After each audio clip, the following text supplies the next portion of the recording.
সুপ্রভাত সবাইকে। সবাই কেমন আছেন? আশা করি ভালো আছেন। ছোটদের ভালোবাসা এবং বড়দের আশীর্বাদ নিয়ে আজকে ভিডিওটা শুরু করছি। আজ বুধবার, আজকে অনেক কাচাকুচি রেখেছি আর হাতে এত কাজ, আর আজকে রান্নাও করতে ইচ্ছা করছে না। এর জন্য তাড়াতাড়ি করে একটুখানি মসুর ডাল ভিজিয়ে রেখেছিলাম, একটু আলু সুদ্ধ, মসুর ডালের বড়া, একটু পেঁয়াজ, একটু লঙ্কা ভেজে আজকে রান্নাটা কমপ্লিট করব। একটু ভিজিয়ে রেখেছি, একটু পেস্টও করে নিলাম, একটু পেঁয়াজ লঙ্কাও করে কুচি কুচি করে কেটে নিলাম, তার মধ্যে দিয়ে ভালো করে পাকিয়ে দিয়ে এবারে বড়াগুলো ভেজে নিচ্ছি। দুবার মতো লাগবে মনে হচ্ছে, একটু একবার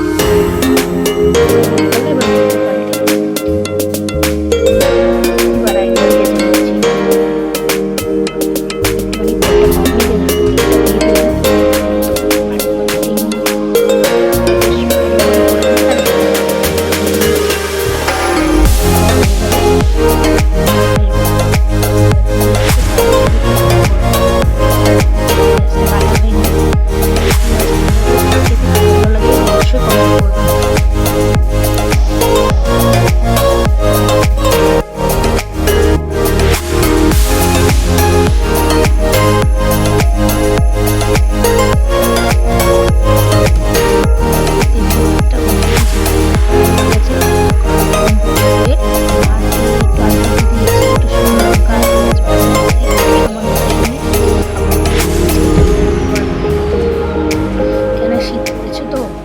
কাচাকুচি ছিল, রান্না করছি আর একটু